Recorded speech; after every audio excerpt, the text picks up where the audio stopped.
What happens when the body's last ember goes dim? It's the question that trails every civilization like a quiet shadow. We name it, we fear it, we speculate about it, and yet strangely, we behave as if answering it might unravel the whole world. Tonight, we're stepping straight into that unanswered corridor, not with the gloom of an ending, but with the steady curiosity of someone leaning over the edge of a vast, fog-lit ravine, sensing that something waits on the other side. Let's set the table clearly before we wander deeper. We're exploring what various ancient teachers, mystics, philosophers, and even modern experiencers have said about the journey that unfolds the moment consciousness slips the tether of the physical body. We're not trying to convince or preach or press any single worldview as the final word. Instead, imagine we're walking through an ancient library where every shelf holds someone's attempt to describe the indescribable. The air smells a little like old papyrus and night rain. The lamps flicker. The scribes are long gone, but their insights hum under the dust. In other words, we're asking a question that has no simple answer, only maps drawn by different hands. And sometimes those maps overlap in surprising ways. So let's jump in. The first idea we have to address is the notion that what departs the body is not something fragile or dissolved by death. Across cultures, Egyptian, Tibetan, Yoruba, Vedic, Zoroastrian, Platonic, early Christian mysticism, Hermeticism, and countless shamanic traditions, the departing essence is described as astonishingly intact. Not a ghostly puff, not a memory that flickers out, but something with coherence, perception, and an identity that somehow remembers its life, even as it steps beyond it. In certain traditions, this essence lingers near the body for a moment. Some describe it as pausing like a traveller adjusting to a new altitude. Others say it rises out of the physical form as effortlessly as breath leaving cold air. The idea appears everywhere that the transition is not instantaneous, but a kind of quiet disentanglement, a loosening, as though the physical body were a garment finally set down after a long day. Ancient accounts often mention a surprising detail. The soul is startled at how light it feels. Not metaphorically, literally. They describe a sudden ease, a lack of density, a sense of lifting without trying. For those who recorded such experiences through trance states or near-death visions, the moment is marked by an odd serenity. The physical world drifts like watching a ship pull away from the docks while standing on the deck, but without the panic of separation. More like the awareness that you're being carried by a current you always felt but never fully noticed. One of the most consistent elements across traditions is the idea that the soul initially remains very close to the world it just left. Sometimes for moments, sometimes for days. In ancient Greek mystery rites, initiates were told the soul hovers, disoriented but lucid, observing its surroundings without being able to influence them. In certain early Middle Eastern teachings, the soul stays near its body until it fully recognizes that it no longer needs physical perception. Tibetan texts describe a similar transition window, where the departed consciousness becomes aware of its condition gradually, like someone waking slowly in a dim room. During this interval, many teachings say the soul sees more than it ever saw while embodied. Spaces become translucent. Thoughts become more vivid than physical objects. Time loosens its grip. Some traditions describe this as the mind finally hearing itself without the noise of hormones, instincts, or survival mechanisms. Others simply say that the senses become panoramic. Perception no longer anchored to two eyes pointing forward, but something like awareness radiating outward in all directions. What's captured here is a universal claim. The soul doesn't become less real after death. If anything, it becomes more itself. But where does it go next? Here the old maps begin to diverge, but not as wildly as you might expect. Many point toward a kind of threshold, a boundary or gateway that isn't a place so much as a shift in perception. The moment the soul recognizes it has left the body is described as momentous, but also strangely natural, like remembering something you forgot you once knew. In the mystery schools of Alexandria, the transition was compared to walking through a doorway carved into light. Some early Egyptian texts used the phrase, opening the horizon, where the soul steps beyond the western edge of the world into a space both familiar and foreign. In Vedic traditions, the soul passes into a realm shaped partly by its own thoughts and partly by deeper cosmic patterns, the two blending like colours in water. In near-death accounts from modern decades, experiences echo similar imagery, crossing into brightness, entering a tunnel, hearing a tone, feeling drawn somewhere without fear. These are not literal depictions of geography. They reflect something subtler, movement without spatial movement, a shift in the medium of perception, as if consciousness were stepping out of the three-dimensional stage set and into whatever lies backstage. That's where another fascinating theme appears. The soul is greeted, not always by departed relatives, though that's common, not always by spiritual guides, though that motif spans continents. In the Greek and Egyptian initiations, the encounter was described as meeting the ones who know you. The Hermetic texts call them intelligences that existed before the physical universe. Indigenous traditions speak of ancestors. Tibetan texts speak of peaceful and wrathful presences that reflect one's own mind. Certain Gnostic accounts describe luminous beings whose role is to help the soul acclimate. Modern accounts frequently echo these descriptions, an encounter with something conscious, benevolent, wise, or at least deeply aware. But the deeper idea here is that the soul doesn't emerge into emptiness. Something notices, something receives, something provides orientation in the way a guide might greet a traveller stepping off a long overnight journey. Yet none of these ancient or modern sources claim the guides force anything. They're more like translators for a new environment, helping the soul adjust so it can perceive clearly. And what does the soul perceive once it adjusts? This is where things get intriguing. A recurring theme across nearly every tradition is the idea of review, though not judgment in the punitive sense. More like a panoramic replay of the life just lived, but from a perspective that leaves no corner in shadow. Emotions, intentions, consequences, ripples created through choices small and large, they all unfold like a tapestry being unrolled. But it's not a tribunal. It's a remembering, a clarifying, more like retrieving a lost context. In Egyptian depictions, the heart was weighed against a feather, not to punish, but to evaluate how aligned one had been with cosmic order. In Tibetan teachings, the mind sees its own tendencies laid bare. In early Christian mysticism, the life review is seen as the soul reacquainting itself with its own truth. In near-death accounts today, people describe reliving moments from the point of view of others affected by their actions, gaining an understanding that goes beyond emotion and slides into a sort of luminous insight. None of these traditions portray this review as something external imposed on the soul. Instead, it's more like the soul finally seeing itself clearly after shedding the filters of biology and the noise of daily experience. But this isn't the end of the journey. It's simply the clearing of the lens. Once the soul integrates what it's just lived, many traditions say it moves into a realm shaped by what it has become. In Vedic thought, this is a subtle world connected to one's accumulated qualities. In Hermetic writings, it's the soul ascending through levels of refinement. In Tibetan teachings, the soul encounters environments that mirror its own mind. In Greek philosophy, the psyche moves into a domain where it prepares for what comes next. Across cultures, the description is the same, even if the language differs. The soul enters a realm where inner and outer blend. Thoughts shape environment. Memories have texture. Intentions sculpt surroundings.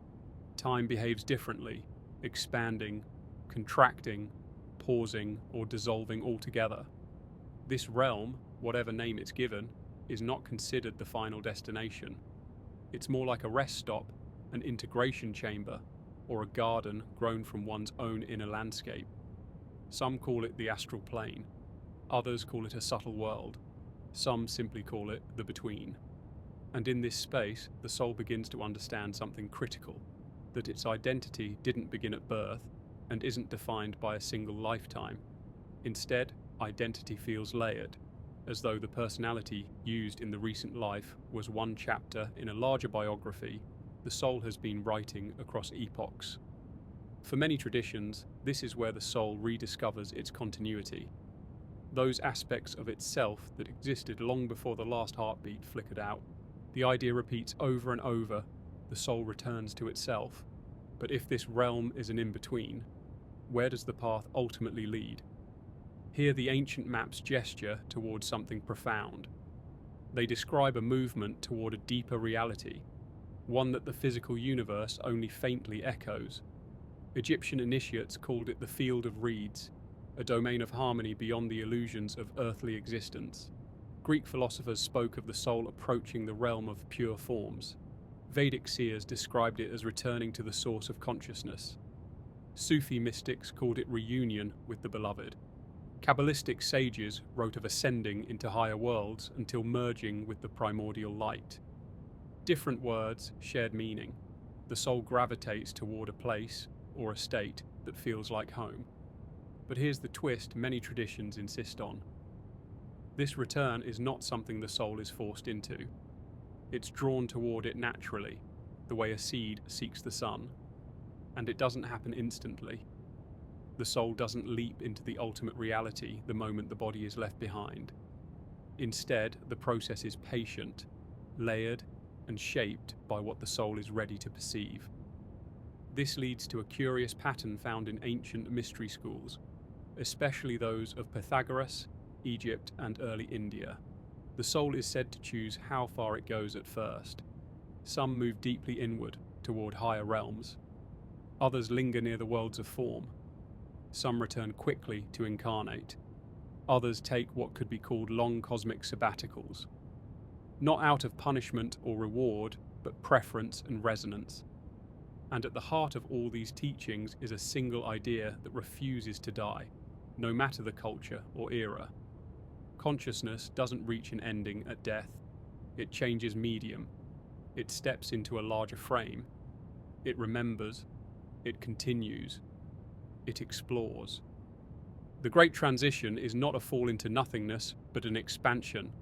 Like stepping from a cramped, dim room into a vast, open landscape that has been waiting just beyond the walls your entire life. The physical life matters, but not because it's the whole story. It matters because it shapes what the soul is ready to perceive once it steps beyond it.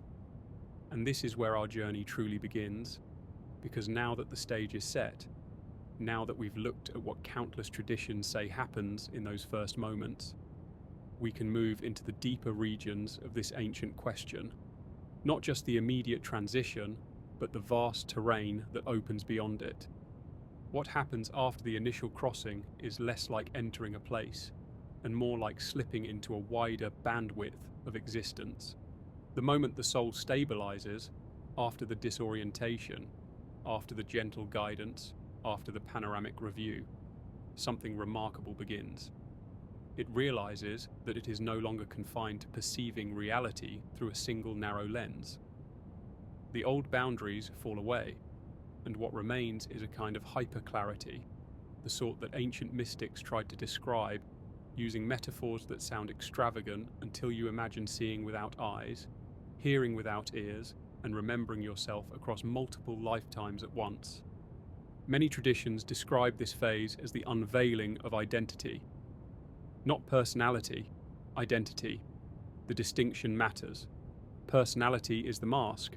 The preferences, fears, quirks, impulses, habits, the little colours you use to scribble yourself into a single lifetime. Identity is the vast thing behind it, the one that carries the momentum of many experiences across ages. And now, in this expanded realm, that deeper identity begins to ripple through consciousness like a tide rising through an inlet. Some traditions say this is the moment the soul recognizes it has been alive many times. Others say it rediscovers its origin in something older than time. Some teachings describe an ancient memory stirring like an animal waking in a cave, stretching limbs that haven't moved in centuries. The language differs, but the imagery aligns. The soul reclaims itself. This reclamation isn't a dramatic thunderclap. It's more like turning around and finding a door you always knew existed, but forgot to open. A recognition that brings both familiarity and awe.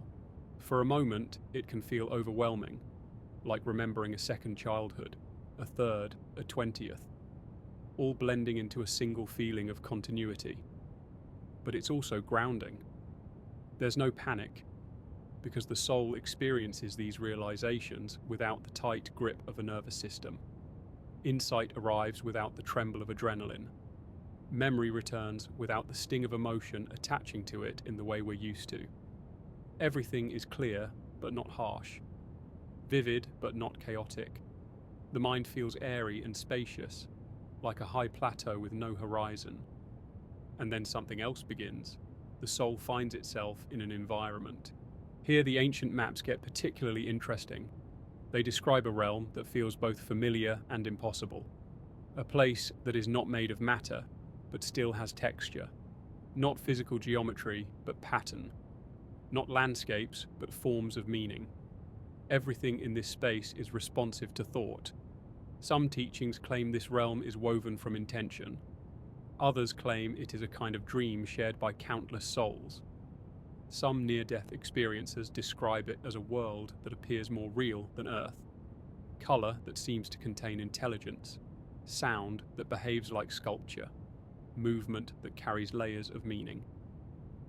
In Tibetan writings, this is the world where the mind meets itself. In Hermetic traditions, it's where soul and archetype interact. In early Christian mysticism, it's the borderland where the soul perceives both angels and its own memories as forms. In certain African mystical traditions, it's the realm of ancestors who shape the next stages of the journey.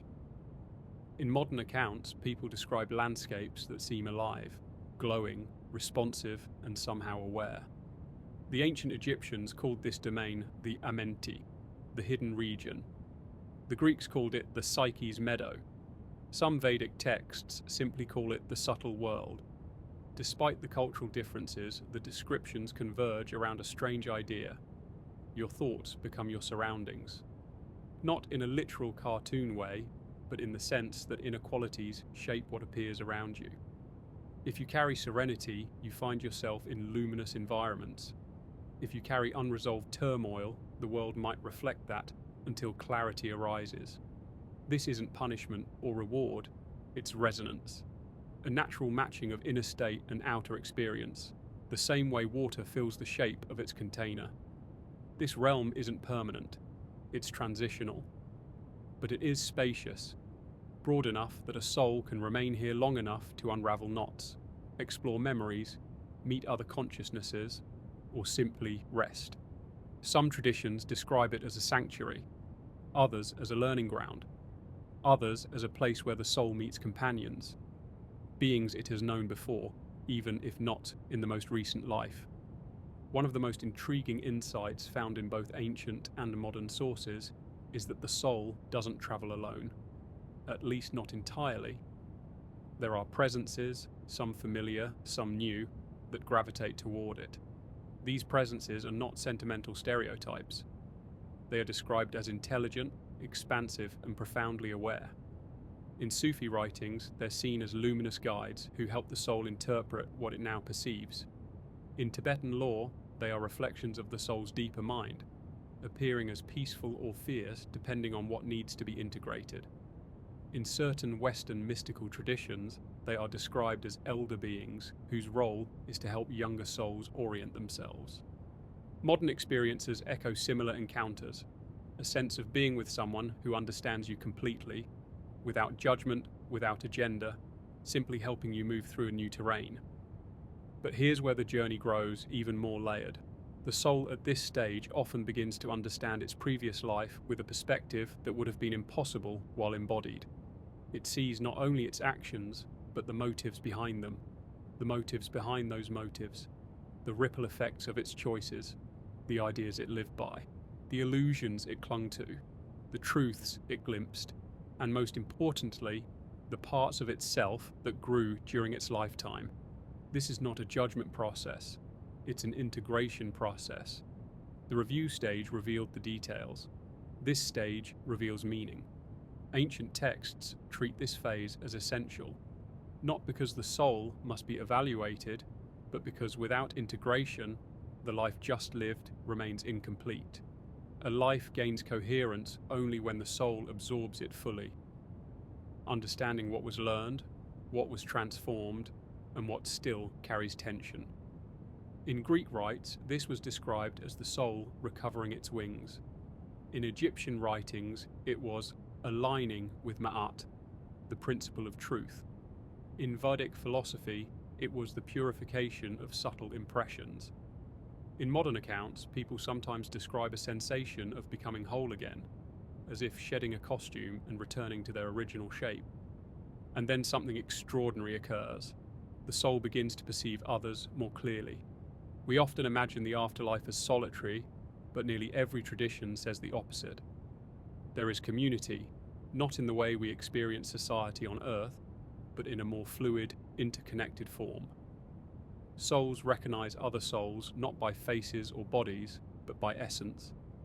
They know one another in a way that transcends memory, the same way one might recognize a familiar melody before recalling where it was heard. Connections that stretched across lifetimes begin to glow. Some feel like ancient alliances. Some feel like companions who travel together across ages. Some feel like beings the soul has never met before, but instantly understands. This is the soul-level equivalent of a chorus, each voice distinct but resonating within a larger harmony. Ancient sources hint that these connections matter more than any earthly social structure. They shape the soul's evolution, choices, and sense of purpose. Some teachings say souls travel in clusters. Others say they share lessons or alternate roles across lifetimes. Others describe a shared field of consciousness where insights pass fluidly between them. And yet, even in this realm, individuality remains. Souls don't merge into a bland oneness. They retain distinct qualities like different instruments in an orchestra, but they also feel the larger unity, like knowing they are both the instrument and the music. At this stage, something else becomes clear to the soul.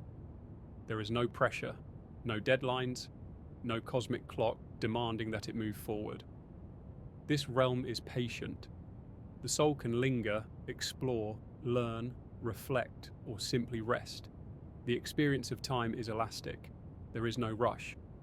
Some souls move quickly toward deeper realms. Others drift for what might resemble centuries in earthly terms, savouring the freedom and clarity. But beneath the tranquility, there is a subtle pull, a gentle gravity drawing the soul toward an even deeper state.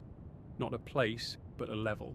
A domain where the soul encounters something like an immense field of knowledge, what some traditions call the Akashic Records, others the Book of Life, others the Hall of Memory. These metaphors attempt to describe a space where the soul becomes aware of its entire journey, not just its most recent life.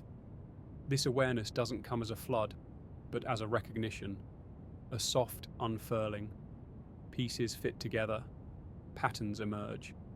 Lifetimes begin to feel like chapters. The soul sees how it has grown, where it hesitated, where it shone, where it allowed fear to dictate choices, where it allowed love to guide them instead. It's not a stern evaluation, it's more like reading your own autobiography with deeper comprehension, noticing the subtext you missed the first time. Some souls feel drawn to move deeper into this field of knowledge. Others feel drawn to explore realms beyond it. Others begin to feel a pull toward returning to physical existence, though that choice comes much later in our journey and arises for reasons far more nuanced than unfinished business. But before the soul considers any direction, it experiences something even more profound, a reunion with its origin. Not the ultimate merging described in mystical texts that lies further ahead, but a kind of inner alignment, a homecoming, a recentering. The soul feels itself anchored in a deeper reality, as if touching the thread that connects every lifetime it has ever lived. In this contact, there is an immense sense of peace, a clarity that feels older than planets, a recognition that consciousness is not a visitor to the universe, it is the fabric of it. This realization marks the soul's entrance into a more expansive phase, a phase not limited by memory or emotion or identity, a phase shaped by intention, wisdom, and freedom. If the early stages after death feel like awakening in a vast, luminous antechamber, then the next stage is where the architecture of existence begins to reveal itself. The soul, steady now and centered, starts to perceive layers of reality that were hidden while it lived inside a brain doing its best to translate a much larger consciousness into a narrow electrical language. That translation is gone now. No more neurotransmitter bottlenecks. No more 5 sense tunnel. The soul begins to perceive directly, like a globe of awareness floating in an ocean of meaning. This is when a deeper landscape opens. It's not a landscape in the earthly sense. No continents, forests, or clouds, but a realm of structures woven from intelligence. Some appear as geometric luminosities, shifting and alive, like thought made visible. Others appear as gatherings of presences, others still as fields of pure feeling, as if emotions themselves had become environments. In ancient texts, these places were described using whatever symbols the culture had. Temples, gardens, palaces of light, not because these places literally resemble architecture, but because the soul experiences realms where order, harmony, and intention form the walls. To the newly expanded consciousness, these realms feel strangely familiar, as if the soul once lived in them before entering physical existence. This recognition stirs something like nostalgia, but cleaner, without longing or sorrow, just the soft hum of returning to a place that once felt like home. In many traditions, this is known as the realm of mind-made worlds. The Egyptians called part of it the field of offerings. The Greeks named it the meadow of Hades, far different than the later grim interpretations. The Vedic seers described various lokas, planes that vibrate at different levels of refinement. Modern experiencers sometimes call it the in-between, the blueprint realm, or the place before choices. Here, thought is the fabric, not the accessory. The soul does not think in an environment, it thinks as the environment. Every insight becomes a ripple in the space around it. Every shift in understanding changes the quality of light. Every emotion, calm, curiosity, reverence, appears as a tint in the ambient field. This is not the chaotic free-for-all of an uncontrolled dream.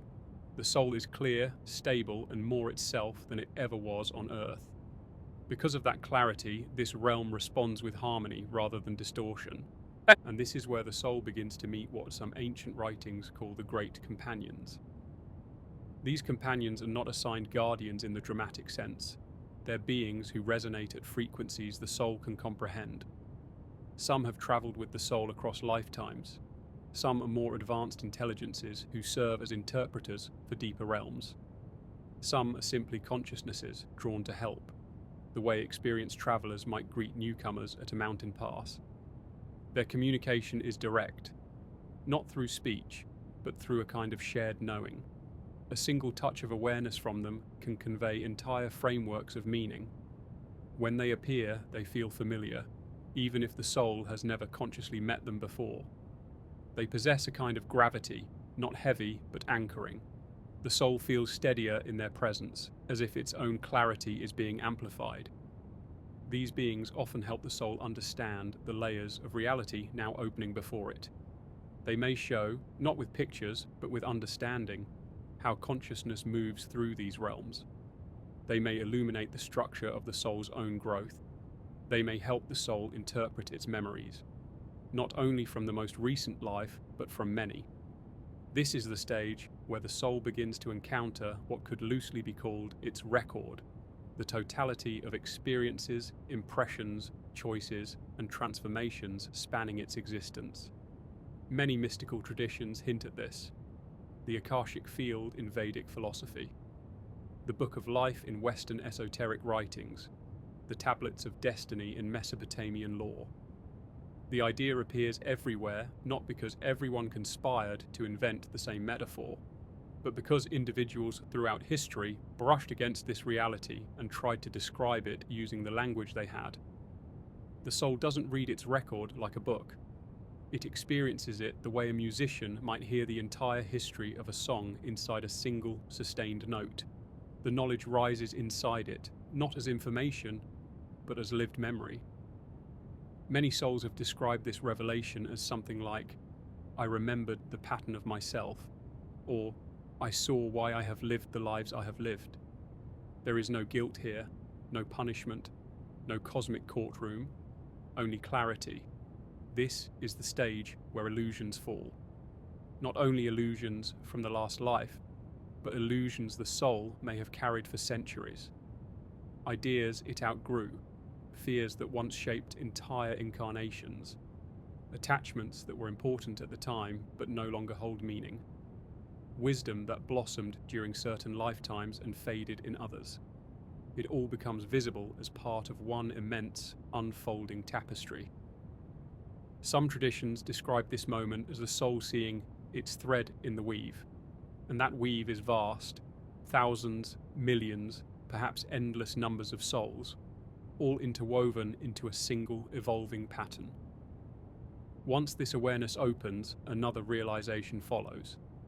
The soul begins to understand the purpose behind its incarnations, not in the simplistic sense of, "I came here to learn patience," or "I incarnated to help people," but in a larger frame. The soul sees how each lifetime refined certain qualities, strengthened certain capacities, clarified certain distortions. It recognizes that life wasn't a test, but an exercise in expansion. In many traditions, souls come to this realization with a kind of serene marvel. They finally understand how choices shaped experience, how experience shaped identity, and how identity shaped intention. At this point, something shifts. A new horizon appears. It's not a place, it's an invitation. The companions, the beings whose presence has guided the soul thus far, may help the soul perceive this horizon more clearly. It feels like a deeper dimension of reality calling, a region not made of mind, but of essence. In some traditions, this is the beginning of what mystics called the ascent. In others, it's described as entering the realms of light.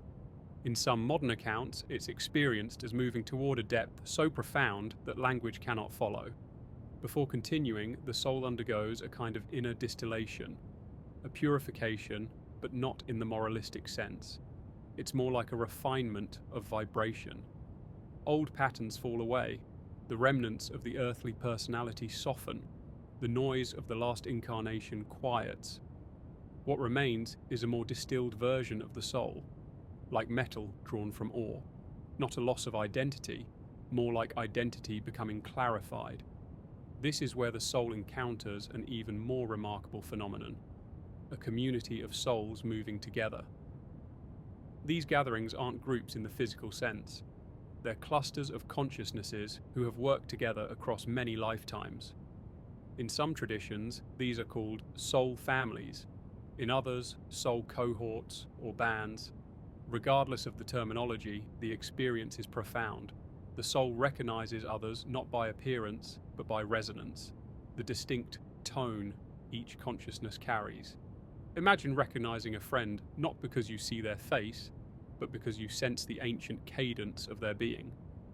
In this stage, many souls experience a joy that can't be compared to earthly emotion. It's not excitement, not affection, not sentimentality. It's more like a harmonic reunion, vibrations aligning after a long separation. A feeling of, there you are. Not all members of a soul group reincarnate together every time. Some remain in higher realms. Some explore other planes. Some mentor younger souls. But when they converge, the recognition is unmistakable. Together, these souls may engage in what ancient texts described as sharing of wisdom or exchanging impressions. Experiences from different lifetimes mingle. Insights flow freely. Knowledge expands not through instruction, but through resonance. One soul's understanding becomes available to others in a way that respects individuality yet supports collective growth. This stage can last a long time. The soul integrates, learns, recovers, strengthens.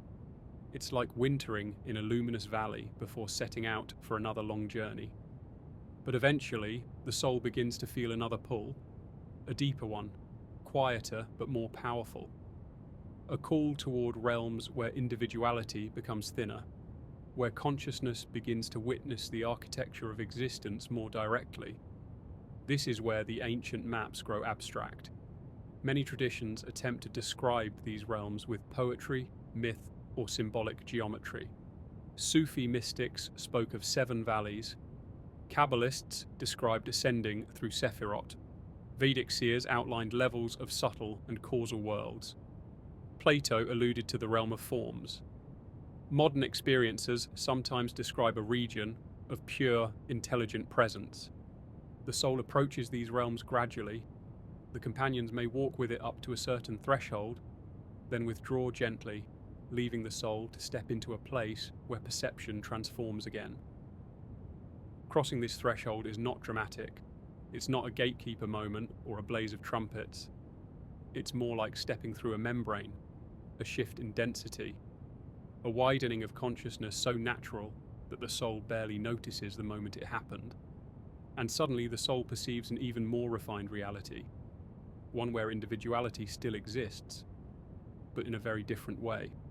Souls here appear more like notes within a larger harmony, unique but participating in something vast and coherent.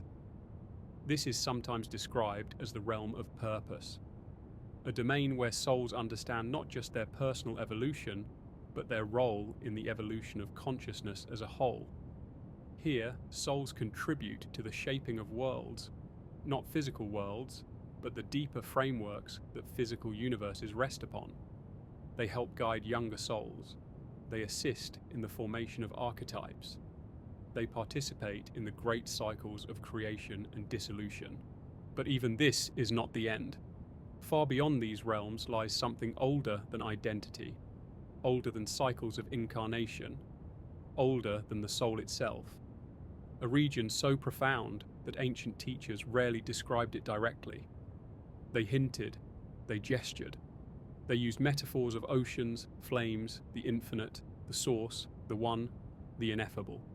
Across many ancient cultures, a recurring idea quietly pulses like a hidden drumbeat beneath their stories of what happens beyond the body, that the soul doesn't simply drift into a single after-realm, but passes through layers of experience.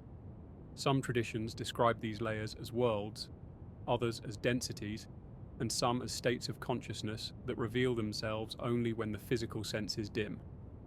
What fascinates scholars today is how civilizations with no contact shared eerily overlapping descriptions, almost as if they were trying to map the same terrain with different languages, symbols, and fears. It raises the question, are these cultures describing imagination or memory? To understand these layers, it helps to first let go of the notion of a journey that moves in one direction. The ancient Egyptians, for example, didn't picture the soul strolling through a neat cosmic hallway. They believed it could be in multiple states at once, as a bird-bodied traveller, as a luminous double, and as an anchored identity tied to the name carved into stone. The Tibetan texts also describe overlapping after realms, visions, tests, and luminous fields that appear not sequentially, but simultaneously. And in certain Vedic traditions, the soul is said to inhabit a vast interior expanse after death, one where time folds inward like cloth. All this suggests the post-body experience may be less like walking through doors and more like entering a multi-dimensional landscape that responds to one's inner state. A curious theme emerges when comparing these descriptions: the idea of a transitional region where the soul becomes aware of itself in a new way. Ancient Greeks described the meadow of asphodel, a place not of reward or punishment, but clarity, where memories rise like mist. The Egyptians imagined the field of reeds, a mirror of earth but purified. Tibetan scholars described the afterwind, a subtle movement of consciousness that lifts one into a space where the mind is both observer and creator. These transitional zones are often described as gentle, quiet places, almost like the soul catching its breath. Modern near-death reports echo this stage with uncanny precision. People describe a sense of detachment, a floating perspective, and then a sudden clarity that feels more real than anything they've known. Many recount a moment where they are shown, not judged, an unraveling of personal history that feels as though consciousness is looking at itself from an angle it never had before. To explore this further, imagine for a moment that the soul, upon exiting the body, no longer experiences thought as a stream but as a field. In physical life, thoughts occur one after another, like beads clicking along a wire. Without the nervous system acting as a filter, this sequential form dissolves. Instead of thinking, the soul perceives, with texture, immediacy, and depth. Many ancient accounts describe this shift as entering a realm where thought is light, or thought is form.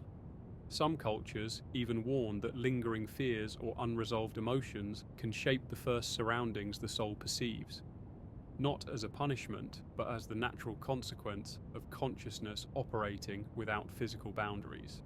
This brings us to one of the most debated questions in esoteric philosophy. Does the soul create its initial post-death environment, or does it enter a pre-existing realm? The answer, according to many old texts, is both. The Tibetan Book of the Dead insists that luminous landscapes appear naturally, independent of one's mind, but that one's clarity determines whether they are recognized as such. Meanwhile, Hermetic writings speak of the astral realm as a co-created field, part native territory, part projection. Some Malian traditions say the soul enters a village of mirrors, where it meets both ancestral presences and reflections of itself. These contradictory descriptions might actually be different angles on the same process, consciousness adjusting to an expanded bandwidth.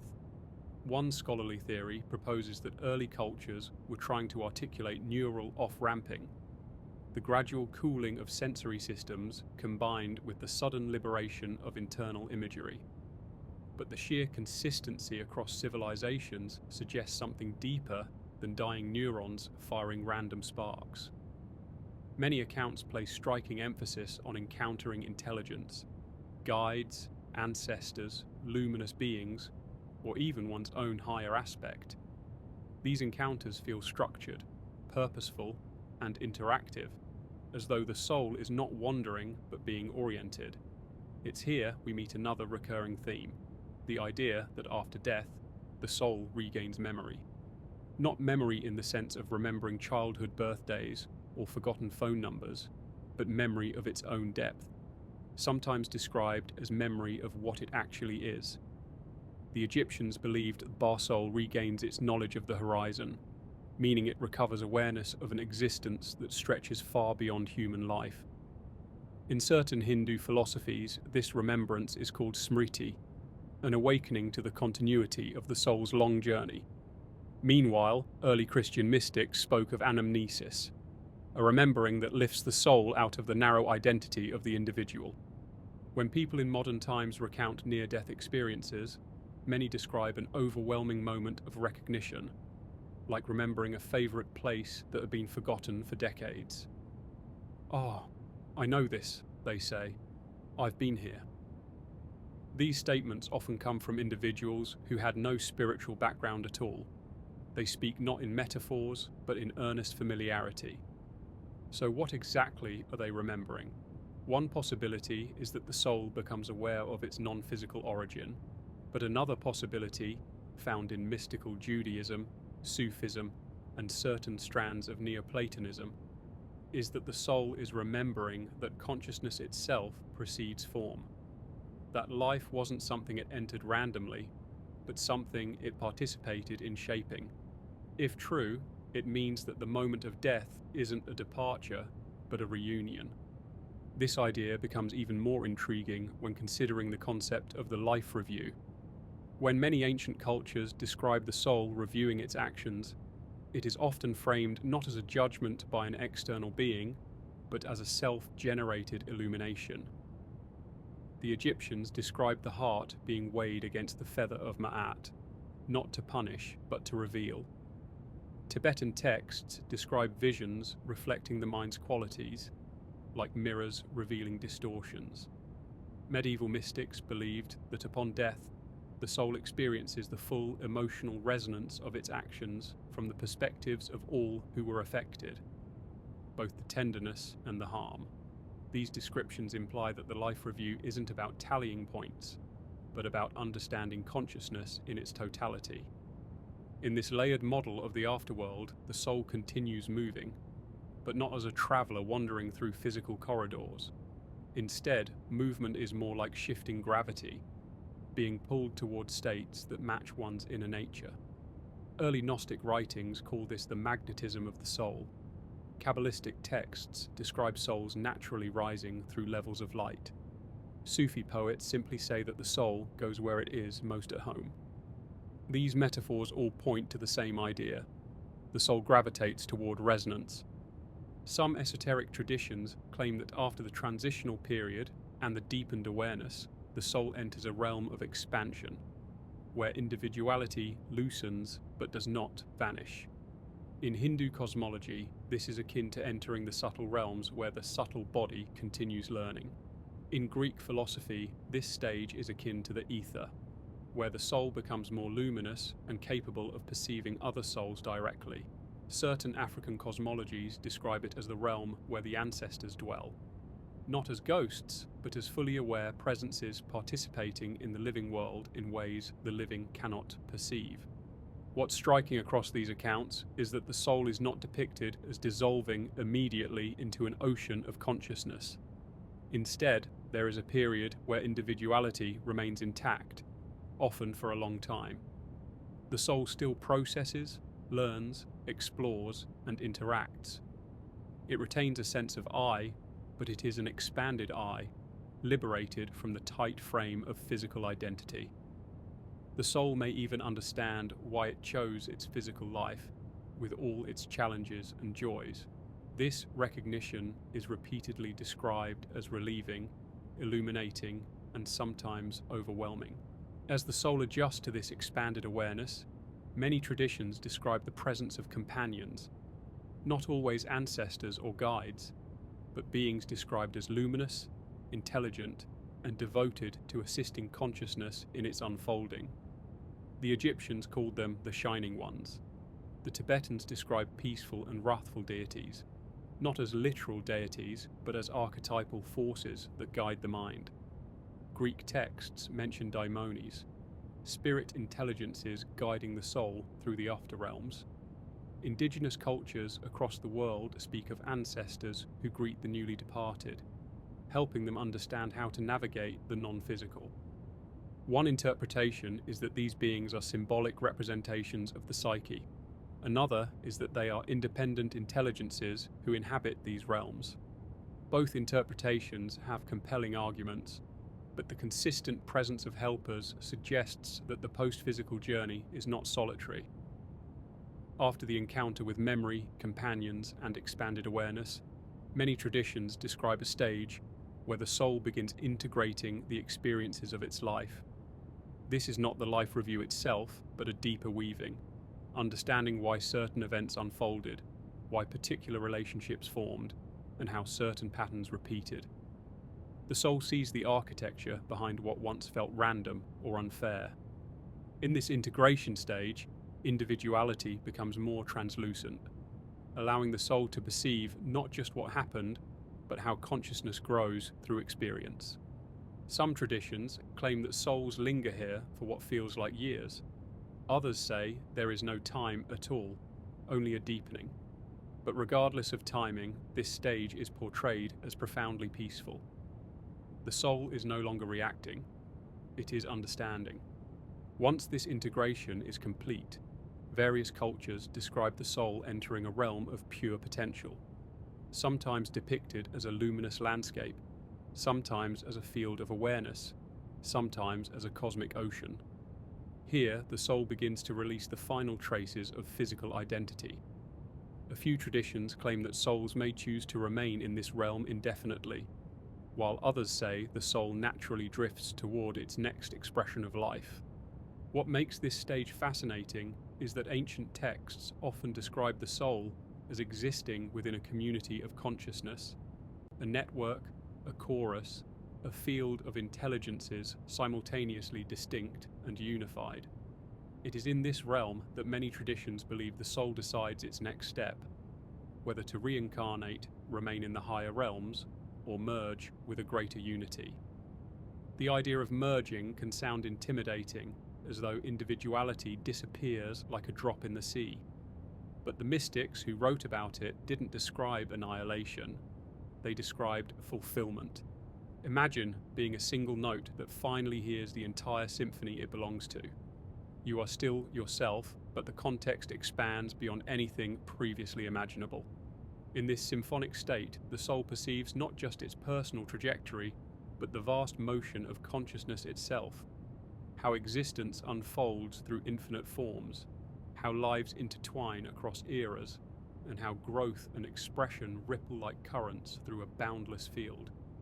This is often described as the soul's true home, the place it recognizes not with surprise, but with quiet certainty. And yet the journey doesn't end there. According to many traditions, even this luminous realm is a stage. Consciousness continues, unfolding in ways we have no metaphors for. The soul remains active, creative, aware, far from the static bliss imagined in simplistic afterlife models. Instead, the post-physical existence is portrayed as dynamic, multi-layered, and deeply intentional. The more closely we examine these ancient descriptions, the more we find that the question, "Where does the soul go?" may not be a question of location, but of state. The soul doesn't travel like a passenger, it unfolds like a dimension, and the places it enters might not be places at all, but degrees of awareness, each one revealing more of what consciousness has always been. Across countless spiritual traditions, there exists an unspoken agreement that the universe is more layered than it appears. These layers are not physical strata, but realms of experience, each one shaped by a different bandwidth of consciousness. If we take these ancient descriptions seriously, not as literal geographies, but as accounts of how awareness behaves without the body, then the question of where the soul goes after death becomes both simpler and more far-reaching than expected. The soul isn't migrating from one distant address to another. It is moving into the deeper interior of existence.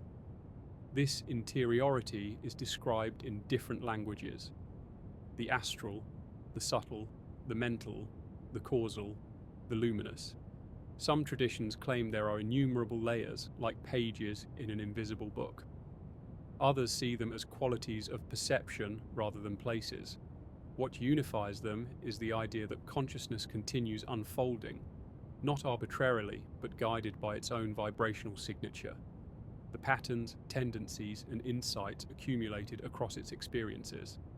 In this sense, the soul doesn't travel outward, it travels inward, toward levels of itself not accessible during physical life. People sometimes imagine the moment after death as stepping into a static afterworld, but ancient sources insist the opposite. The afterlife is dynamic. It is movement, transformation, recognition. And while the early stages may feel familiar, encounters with loved ones, luminous landscapes, expanded clarity, what comes next is far more subtle. This stage is not frequently discussed in everyday spiritual conversation because it is harder to describe. It goes beyond visions, beyond symbolic imagery, beyond even the sense of a discrete identity. Many traditions call this stage the realm of refinement, not a place where the soul is polished like a stone, but a phase where consciousness becomes transparent to itself. Imagine awareness no longer dimmed by survival instincts, social roles, or memory loops. Without these filters, the soul sees not only who it was, but what awareness is capable of when unconfined. This is where deeper understanding begins. In Tibetan teachings, it is said that the soul encounters forms of light not as external phenomena, but as expressions of its own nature. In ancient Greek mysticism, this phase was called noetic perception, where the soul perceives reality through insight rather than senses. Hindu philosophy uses the term vijnanamaya, the layer of consciousness that can observe its own structures. While these traditions use different metaphors, they circle around a common insight. After death, consciousness gains access to higher resolution layers of itself. And with this expanded clarity, another striking experience emerges, one rarely mentioned in popular descriptions of the afterlife: the soul's encounter with its multiple lifelines. Some ancient schools, particularly in India and parts of Central Asia, taught that the soul does not simply remember past lives, but perceives them as parallel expressions. Not simultaneous in the physical sense, but stored within the deeper field of consciousness like different chapters, all accessible at once. The Egyptian Aku writings hint at this when they speak of the soul possessing many masks worn across many horizons. Early Gnostics suggested that the soul contains threads of incarnation, each one weaving into a larger tapestry that becomes visible only after physical death. If true, this means the soul does not merely look back at a single story when it leaves the body. It becomes able to perceive itself across time, not to overwhelm or confuse, but to understand the broader context of its growth. What appears to us as separate lives might appear to the soul as stages of expansion, each one illuminating a different facet of its nature. This multi-layered perception not only gives the soul a sense of continuity, but also reveals patterns it could not see before. Why certain relationships felt magnetic, why certain fears kept repeating, why certain talents appeared effortlessly while others required decades of effort. These patterns are not random, they reflect the soul's long arc of development. Seeing this arc brings a sense of coherence, like finding the master pattern beneath a complex weave. But even this is not the final destination. After the soul integrates this expanded memory, many traditions describe it entering an even subtler region, sometimes called the causal realm, the realm of archetypes, or the plane of origin patterns. This is a dimension where consciousness perceives the underlying architecture behind existence itself. To understand what this means, imagine seeing not the physical world, but the template behind it, the blueprint of intentions, relationships, potentials, and energies that shape experience before anything manifests. According to certain metaphysical traditions, this realm is where the soul encounters the deeper currents that guided its incarnations. Not fate in the deterministic sense, but the soul's own chosen trajectory expressed as symbolic structures. These structures might appear as luminous geometries, archetypal figures, or simply as direct understanding with no imagery at all. What's surprising is how many unrelated cultures describe something similar. Kabbalistic writings speak of the upper worlds, where the soul interacts with archetypal forces. Neoplatonists wrote about the intelligible realm, a dimension of pure patterns. Ancient Indian texts describe the Karana Sharira, the causal body that contains the seed impressions guiding lifetimes. And indigenous cultures across Oceania describe a remembering of the before place, where the soul meets the currents that shaped its destiny before birth. These descriptions suggest that after death, the soul doesn't merely review its life, it encounters the deeper intentions that shaped that life. This isn't framed as external judgment, but as self-recognition on a profound scale. The soul understands why it chose certain challenges, why particular experiences were necessary, and how its growth rippled outward into the lives of others in ways it never saw while incarnated. Once this recognition settles, another transition occurs, one even more subtle. Individuality begins to loosen, not dissolve entirely, but become more fluid. The soul begins to perceive itself not as a fixed identity, but as a movement of awareness. Many traditions describe this as a shift from I am this to I am. This stage is often described as blissful, luminous, and expansive, yet it is not passive. Consciousness here is intensely awake. In Sufi writings, this is called the station of pure witnessing. In Advaita philosophy, it is the recognition of the self as awareness itself. In early Christian mysticism, it is described as union without loss of identity, like a flame joining a larger fire while retaining its character. Here, the soul begins to experience a freedom it could not possibly comprehend while physical. The limits of form, memory, and personality soften. The soul can explore, learn, and participate in realms that make earthly reality feel like a single, narrow band on a vast spectrum. Many traditions describe this stage as the soul's true home, where it exists as the luminous presence it has always been beneath the layers of personality and physical experience. Yet even this radiant state is not the end. According to many ancient sources, the soul eventually enters a realm that is extraordinarily difficult to describe. A realm beyond imagery, beyond concept, beyond any duality. Some traditions call it the realm of unity, others the source field, others the origin light. In this state, the soul does not lose individuality so much as transcend the need for it. It experiences existence as a seamless whole. There is no boundary between self and other, no distinction between inner and outer, no separation between consciousness and reality. Everything is experienced as one continuous field. This is the highest realm described in most traditions, but even here, the journey remains dynamic. Some teachings claim the soul can remain in this unity indefinitely. Others say it eventually expresses itself outward again, not because it must, but because creation is an ongoing flow, and consciousness is inherently creative. In this view, the soul's return to existence, whether as a human, a being in another realm, or something beyond our understanding, is not a punishment or necessity, but an act of exploration. This brings us to a profound idea woven into many ancient teachings. The soul is not merely traveling through realms, it is oscillating between two modes, exploration and remembrance. Life is exploration, death is remembrance. Existence alternates between these two states, each enriching the other. The physical world provides contrast, learning, challenge, and creativity.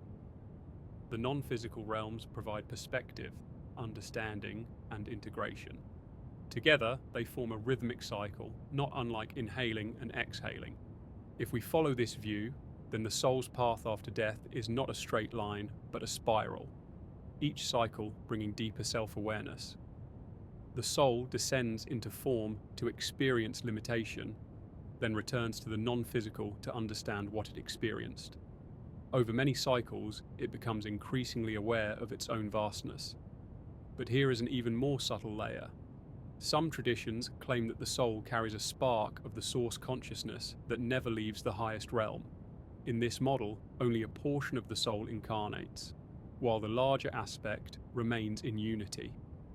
When the physical body dies, the incarnated portion returns to rejoin its larger self. This is found in certain strands of Kabbalah, in Gnostic writings, in Sufi metaphysics, and in Tibetan teachings. It suggests that the soul doesn't ascend to new places after death. It returns to the larger field of itself. This idea resolves many questions.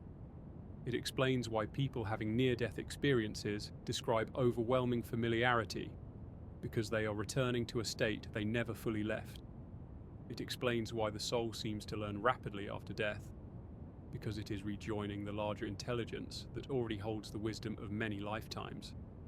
And it explains why individuality persists but does not confine, because the soul is both a distinct expression and part of a greater continuity. If this model is correct, then the soul's journey after death is not simply upward, it is inward to the deeper layers of itself. And these layers are not arranged like floors in a building, but like concentric rings of awareness. Physical life occupies the outer ring, where experience is dense, vivid, and specific. After death, the soul moves into inner rings, where awareness becomes broader, clearer, and more luminous. At the center lies unity, the pure awareness from which all individuality emerges. This inward journey also reframes the concept of reincarnation. Instead of imagining the soul as a traveler bouncing from body to body, it becomes an oscillation between the outer and inner rings of itself, a movement from specificity to vastness and back again. Each iteration deepens understanding, enriches consciousness, and expands the soul's capacity to express its nature. Some traditions suggest that eventually, after countless cycles, the soul no longer needs physical experience and remains in the higher rings, participating in creation from the non-physical side. Others claim that even highly evolved souls return occasionally out of curiosity, compassion, or the desire to help others awaken. This brings us to a central insight present in many mystical systems. The soul's ultimate destination is not a location, but a state of coherence. When all layers of the self, physical, subtle, mental, causal, and unified, align, consciousness becomes whole. The journey after death, then, is a process of realignment. The soul is not going somewhere unfamiliar, it is shedding layers of limitation until it remembers its own nature. Seen this way, death is not an ending, but a clearing of fog. The soul emerges from the narrow corridor of physical identity into a boundless interior world it has always known. It reconnects, re-expands, and re-enters its own vastness. In many ancient systems, there is a quiet teaching often placed not in the main doctrines, but in footnotes, side commentaries, and whispered lines of poetry. That the journey after death is deeply influenced by the soul's level of self-awareness at the moment of crossing. Not in a moralistic sense, not a reward or punishment, but in terms of what the soul is actually capable of perceiving. Just as someone waking from a dream may be disoriented or lucid, depending on their state before sleep, the soul's transition is shaped by how much of its own nature it has recognized while alive. This idea appears in Egyptian texts, where the soul recites, "I know myself, I know my name," not to impress cosmic gatekeepers, but to stabilize awareness in a non-physical realm. In Tibetan teachings, recognition is emphasized as the key to navigating luminous visions without fear. Early Christian mystics described death not as a test, but as an unveiling, where one's inner clarity determines how much truth the soul can witness without turning away. And in certain African cosmologies, the living were encouraged to know their inner head, the part of consciousness that does not die, so they could move easily in the ancestral realm. These ideas point towards something profound, that the afterlife is not a universal conveyor belt moving all souls through identical stages, but a continuum of experiences shaped by how awake the soul is to itself. The earliest layers of the afterworld, encounters with guides, memories, luminous landscapes, are accessible to nearly all souls. But the deeper stages, the ones where consciousness expands beyond form, require a certain degree of inner coherence. Not righteousness, not enlightenment, but alignment. A soul tangled in unresolved fear tends to gravitate toward the more familiar layers. A soul that has tasted its deeper nature, through meditation, compassion, or self-reflection, shifts more naturally into higher realms of awareness. This doesn't mean the afterlife is stratified into spiritual classes. Ancient traditions do not describe a hierarchy of worth, but a hierarchy of bandwidth. Every soul eventually moves through its own learning curve, though the pace varies. Some transition quickly, recognizing the new environment as easily as stepping from sunlight into shade. Others take longer to adjust, lingering in the transitional regions until they feel ready to move inward. And according to many traditions, both paths are perfectly valid. One of the more surprising teachings across cultures is the idea that souls are never forced forward. In Buddhist cosmology, the soul ripens at its own pace. In Sufi metaphysics, the soul opens like a bud that cannot be hurried. In Kabbalah, the soul ascends through worlds when its inner light naturally expands to fill them. These images suggest that consciousness unfolds according to its own rhythm, without coercion or deadline.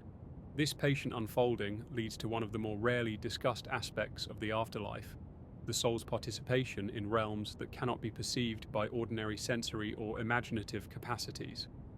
Many traditions hint that beyond the luminous realms and the unity states, there are further conditions of being, zones where consciousness functions in ways that human language cannot describe. Not because they are too mystical or otherworldly, but because they operate outside concepts like space, time, emotion, and individuality. In these deeper regions, the soul is said to participate in creation itself. Ancient Indian texts describe the world of intention, where consciousness shapes the seed patterns of future experiences. Neoplatonic philosophers proposed that souls dwell among intelligences, contributing to the structuring of reality in subtle ways. Certain Central Asian traditions speak of souls helping weave the river of unfolding, influencing how future lifetimes will align with larger cosmic currents. This is one of the most provocative ideas in esoteric philosophy, that the soul does not simply inhabit reality, it participates in generating it. In physical life, this co-creation is unconscious, filtered through personality, instinct, and limitation. After death, the participation becomes more direct. Consciousness recognizes its creative nature and begins moving within deeper levels of the universe's architecture. This transition marks a turning point in the soul's journey. It recognizes itself not as a traveler moving from realm to realm, but as an expression of a larger field of intelligence. The soul's identity expands. Some traditions describe this as the birth of the greater self, an aspect of consciousness too vast to be fully embodied in a single physical lifetime. In this state, the soul can perceive not only its own trajectory, but the trajectories of others, forming a larger network of meaning and intention. This network is described in different ways across cultures, as the great web of souls, the living library, the assembly of lights, the chorus of intelligences. The terms vary, but the underlying idea is consistent. Consciousness in the afterlife is relational. Souls do not drift in isolation. They interact, communicate, learn, and collaborate, not through words or gestures, but through direct resonance of awareness. This relational dimension is central to the afterlife in many indigenous traditions. The ancestors are not depicted as ghosts haunting the living, but as active participants in a larger network of consciousness that includes both the physical and non-physical worlds. They guide, observe, and influence, not as controlling forces, but as participants in an ongoing story. In this view, the boundary between the living and the dead is porous. Consciousness flows across the threshold, shaping and being shaped by both sides. Some ancient cultures believed that the soul eventually becomes a guide for others, just as it once received guidance. This is not considered a mandatory duty, but a natural expression of growth. When a soul reaches a certain clarity, it radiates presence, and this presence influences other souls moving through earlier stages of their journey. This is not mentorship in the human sense, but a kind of gravitational support, an inner stabilizing field that others can lean into. This gives rise to one of the more quietly beautiful ideas in the history of afterlife philosophy, that souls help one another ascend by their very beingness. Presence itself becomes a form of service. Awareness becomes a lantern. Gradually, as the soul expands into these luminous layers, the sense of being a separate individual begins to soften. Not because the soul disappears, but because its identity becomes larger than any single narrative. In this state, the soul can perceive what some traditions call the root intention that brought it into physical form. It sees how its experiences contributed to the growth of the larger consciousness it is part of. It understands how its joys, its confusions, its struggles, all of these were threads in a much larger weave. This recognition is often described as profoundly fulfilling. Not euphoric, not sentimental, but deeply right. The soul sees the symmetry of its existence. It sees why certain events unfolded. It sees the elegance hidden inside chaos. This does not erase the difficulty of human life, but frames it in a wider context, where meaning is not derived from outcomes, but from participation. And from this expanded recognition, the soul faces a choice, one repeated in various mythologies and metaphysical teachings, whether to remain in the inner realms or to express itself outward again. This choice is rarely depicted as a council meeting or a formal decision. Instead, it is described as an organic inclination. Some souls feel complete, content to remain in the higher realms where consciousness is luminous, fluid, and interconnected. Other souls feel a pull outward, drawn to new experiences, new forms, new challenges. Not out of compulsion or duty, but out of curiosity, compassion, or the desire to explore aspects of consciousness that cannot be accessed in the higher realms. Physical existence, for all its limitations, offers something unique: the density of experience. In the physical world, events unfold slowly. Emotions have texture. Relationships have friction that generates growth. The body provides a kind of grounding that makes awareness sharp. These qualities are difficult, sometimes painfully so, but they produce depths of understanding that even luminous realms cannot replicate. Some traditions teach that souls return to physical existence because they desire this density, not as a test, but as an opportunity. Not to correct mistakes, but to explore new facets of themselves. And because time does not function in the afterlife as it does in the physical world, these cycles are not experienced as linear. From the soul's perspective, incarnations are like facets of a gem, each one reflecting a different angle of consciousness. But even the decision to return is not binary. Some teachings describe intermediate states where the soul participates in semi-physical realms, dimensions more malleable than Earth, yet more structured than the luminous afterworld. These realms are populated by beings who have chosen alternative evolutionary paths.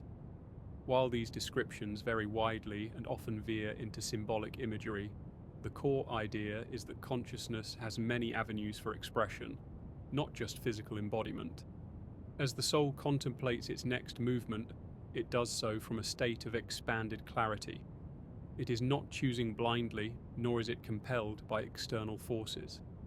Instead, it aligns with the trajectory that feels most congruent with its nature. This alignment is not always toward incarnation. Many souls remain in the higher realms for long periods, contributing their awareness to the larger field of consciousness.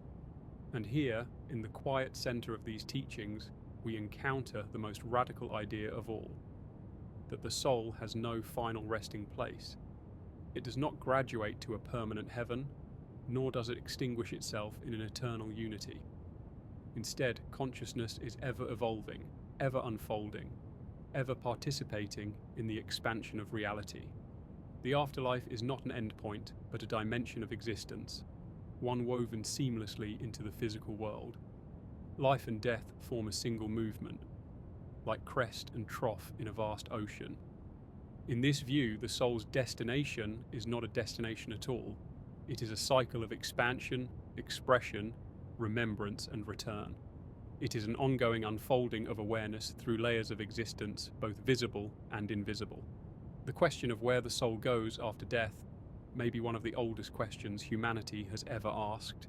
And yet, the deeper the ancient teachings are studied, the clearer it becomes that the answer is not a place, but a process. The soul does not travel to a fixed realm. It reveals itself through successive layers of consciousness. It moves inward, not outward. It returns to the larger field of itself,